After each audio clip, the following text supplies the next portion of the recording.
Los Angeles Lakers.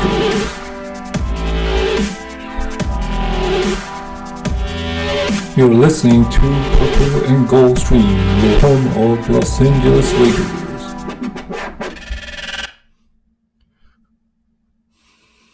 What a game, Laker fans. What an ending.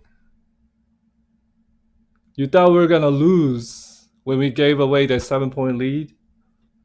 We had that 7-point lead with just 2 minutes to go in the fourth quarter. And then Boston stormed back. They were down 1. And they had we had our position with 8 seconds left. They could have got their other position. And they missed the game winner by Kemba Walker. And that's the rest of history. Lakers come out with the win in TD Garden tonight, 96 to 95. Lakers are now 4-2 on this road trip. They are currently standing third place in the Western Conference, just half game behind LA Clippers. They were number 1 in the standing before this road trip. Remember? And we lost the 2 back-to-back games in Philly and Detroit. We slipped down to third place in the Western Conference. As you know, Utah Jazz are winning a lot of games. They're in the 11-game winning streak. Doesn't look like they're stopping anytime soon. But who knows? I know the winning streak will stop eventually. Lakers will, eventually pile up their winning streak again. We just have to play our game. We can't make a defensive mistake at the end. The way we finished this game didn't end very well. We did allow a lot of points in the paint tonight, 60 to 40. And turnovers continue to be the problem. We're turning over 15 times, at least every game this season. Boston turned over more, but it's like 16 to 15, not much of difference there. The thing is, we turn over a lot during the crucial moments. I've seen a couple times this season where LeBron James turned over, like same thing tonight. He turned over the dribble where he just lost the handle and ball went out of bounds. So those just minor mistake that will cost us the game against a strong team like Boston. We almost did, but we were lucky that we came up with the victory. All right. The player of the game goes to LeBron James and Anthony Davis. Of course, they'll combine for 48 points. LeBron with 21, 7 and 7. Anthony Davis 27 and 14. And 11 for 25 from the field.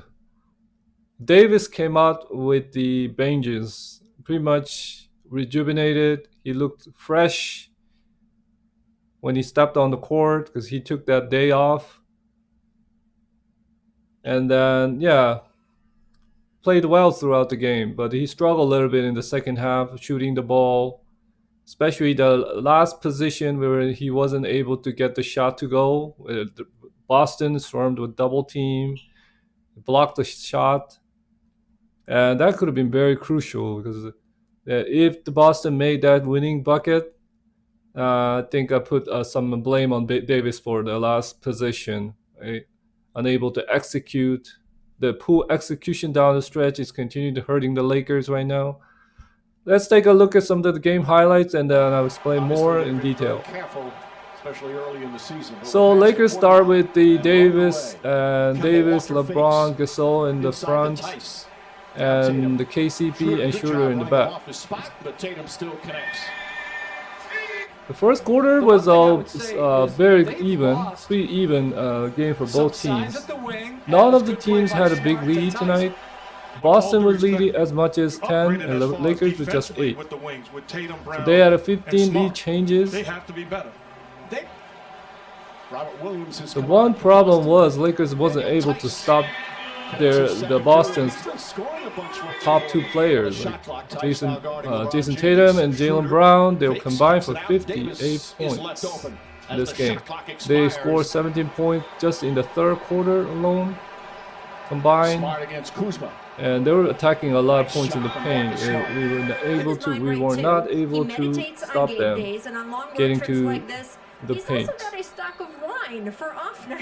Anthony Davis started well. He scored like double digits in the 1st quarter. And he cooled off a little bit in the 2nd half, but Schroeder gets past. Jaylen Brown lays it up and in. Can remain the same and get better. He now has an open still. And Marcus Smart was out during the 3rd quarter due to his, I heard it was the hamstring strain. So yeah, he was out for the remainder of the game. Schroeder not that time. Montrezl Harrell. So Boston was without the defensive presence player like Marcus Smart in the 4th quarter. Still loose, knocked away by Tice. Robert Williams throws it inside to Brown. So you can see they allow a lot of points in the paint, easy buckets close to the basket. Can't finish. Williams And they had a couple plays where it was tipped in by a Celtics player and awarded to the Lakers player. It just you know, this happens, right? When you're playing for a ball too much. And Jason Tatum getting to the bucket with ease, and no contesting. And I like THT continuing to attack the paint. The only problem is that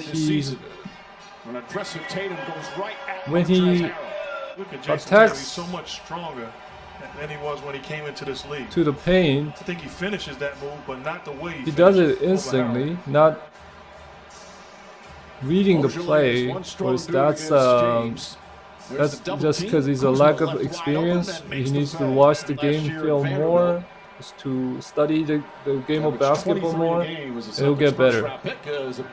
I like the way how Harrell attacked the rim. He was scoring a lot of points in the paint. Of course, he's the guy that can do damage. He ended with 16 points, shooting 8 for 10, continuing to shooting the ball well. Most of his buckets are in the paint. That kind of play by Jaylen Brown, you really can't stop it. That face-up jumper by Harrell, very effective this season. Not many big men can do that. Then Jaylen Brown gets that, second chance, which we allow a lot this season. Unable to secure the rebound. Then Jason Tatum with the face-up 3 there. And his three-pointer has really improved over the years. And of course, Anthony Davis with that face-up turnaround jumper. Holding that team together, being a leader, and making right decisions time and time again. Smart out to Brown. And then Jaylen Brown hits another 3 there. A lack of defense, contesting the jumper. Anthony Davis again with turnaround. So Celtics was going a lot of zone defense tonight, and we were not able to take advantage of that since we have a lack of size in the inside. Marc Gasol himself cannot really, he's not a great rim attacker. He's great at stretching the floor or a screen, will make the guys open. But you cannot ask him to protect the paint or even attack the basket.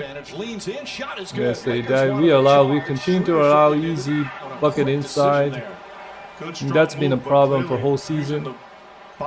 And then I like the way Anthony Davis attacked the paint the whole night. And then there's a drive by Jason Tatum again. No, DJ. No, absolutely not. DJ is incredible defensively. And sort of this defensive play was very poorly executed. Against Brown. There's a little communication problem there. Then Davis Good. again Anthony Davis hitting that now with turnaround 22. jumper. Nobody could stop him. Tice picking up James. Scoring in the 8 on the paint. 24. Now a step LeBron back James three. with Got it. again pull-up jumper. Half remaining here in the third. 6th game of a 7-game road trip for LA. Kemba Walker just can't find the mark, but Tice So carrying. we allowed Daniel Tice, a guy who's big man, to easily get the second chance point, the putback dunk. Tice played well. He scored like 14 points. Here's Jalen Brown again with a floater, which we were unable to stop any points of this game. Then that's a bad read by a Lakers player. Got stolen by Jeff T. Easy two. Daniel Tice missed that three, but then we allow another second chance to Robert Williams. And that's bad pass by LeBron that allowed Celtics get a transition point. Final minute, third quarter. Tatum finding some room. Then Jason Tatum again with excellent. Behind, but he got it off in time before James got there. James up top to Horton Tucker. Horton Tucker on the attack again, gets inside, goes on the other side. Tucker is very aggressive when he gets to the paint. He needs to continue attack and then you keep drawing the foul. And Jeff Teague again with a great drive in there. James tried to pump fake, wouldn't go. LeBron with pump fake, a great pass from Caruso to Harrell. Rebound. It's a great read by Caruso. Brown catches Then it. Brown catches it, and that should have been called offensive foul as he hit the groin area of Anthony Davis. Put a hands on the Davis while he's driving to the bucket. And didn't call a foul on that. And this one is great shot by Anthony Davis. Ties the game at 85, and a bad mistake by Kemba Walker trying to save the ball, and then that eventually ended with the Lakers. And then LeBron hits that too crucial three-pointer that gives the Lakers 6-point lead. We've gone over that though. Can I get an amen? I'm going to give you a half. And of course, Jalen Brown was problemed all night. And this was a great lead by LeBron as he was waiting for Harrell to come into play. Then Tatum attacks the rim again. Fakes a three up top to James, back to Schroeder. Schroeder drives on. I like the way how Schroeder attacked the paint. Schroeder with a chance for a three-point play. Got that change of pace. Not many players can stop when he drives to the bucket, basket. And Lakers need to use more of that. And to me, it should be a quick look. And this was a three-point game going into 30 seconds. And then Jason Tatum hits that floater, cuts the lead to 1. And then here's a great defensive execution by the Boston Celtics. They double-teamed Davis, stole the ball. And then Jalen Brown almost lost the ball, and he recovered it. And then Kemba Walker could not hit his jumper to go. He struggled all night. 1 for 10, and the Lakers eventually came up with the victory. It was like lucky that Lakers, you know, because Celtics almost won that game. Right? If Kemba Walker was hitting the shot well, but it's lucky that it ended up with the Walker's hands, and then he wasn't able to convert it. So I hope you guys enjoyed the game video, and I'll be back with another post game on Monday after the Atlanta game. I hope you have a good weekend. Go Lakers.